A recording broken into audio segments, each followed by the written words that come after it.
काश्मीरच्या अनंतनागमध्ये जोरदार बर्फवृष्टी सुरू आहे। शहरातल्या रस्त्यांवर बर्फाचा खच पडलाय। घाटातल्या रस्त्यांवर वाहनं अडकून पडली आहेत, त्यामुळे सीआरपीएफचे जवान लोकांना रस्ता मोकळा करून देत आहेत। काश्मीरमध्ये बर्फवृष्टी होत असून सर्वत्र बर्फाची पांढरी चादर अंथरल्याचं पाहायला मिळतंय। रेल्वे रुळावर बर्फाचा जाड थर साचलेला असल्यानं रेल्वे सेवा धीम्या गतीनं सुरू आहे। नागरिक छत्रीचा आधार घेत घराबाहेर पडतात। निसर्गाचं हे पांढरं शुभ्र रूप पर्यटकांनाही आकर्षित करतं। राजौरीमध्ये बर्फवृष्टी होतीये। रस्त्यावर साचलेल्या बर्फानं अनेक ठिकाणी वाहतूक ठप्प आहे।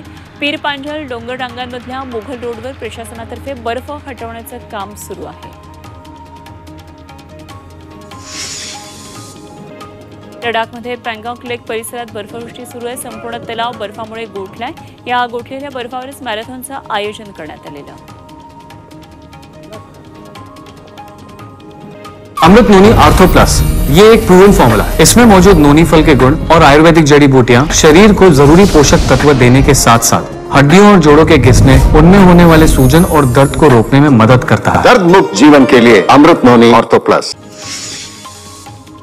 पाकिस्तानमध्ये नव्या सरकारची स्थापना जवळपास निश्चित झाली। बिलावल भुट्टो आणि नवाज शरीफ यांनी एकत्र सरकार स्थापन करण्याचा निर्णय घेतला आणि त्यानुसार शाहबाज शरीफ यांना पंतप्रधान आणि आसिफ अली झरदारी यांना राष्ट्रपती बनवलं जाण्याची शक्यता आहे।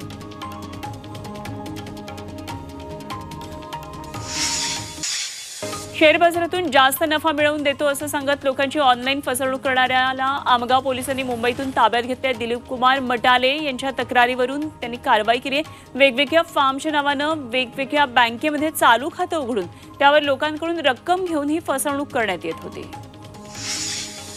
पिंपरी चिंचवडमध्ये लाखो रुपयांचा मेफेड्रॉन ड्रग्ज जप्त करण्यात आला। अंमली पदार्थ विरोधी पथकानं कारवाई केली आहे। मध्यरात्री जुन्या पुणे मुंबई महामार्गावर ड्रग्जची तस्करी करणाऱ्या एकाला पोलिसांनी ताब्यात घेतलं आणि त्याच्याकडून 16 लाखांचा मुद्देमाल जप्त करण्यात आला। त्यापैकी सुमारे 5.5 लाखांचा मेफेड्रॉन ड्रग्ज होतं।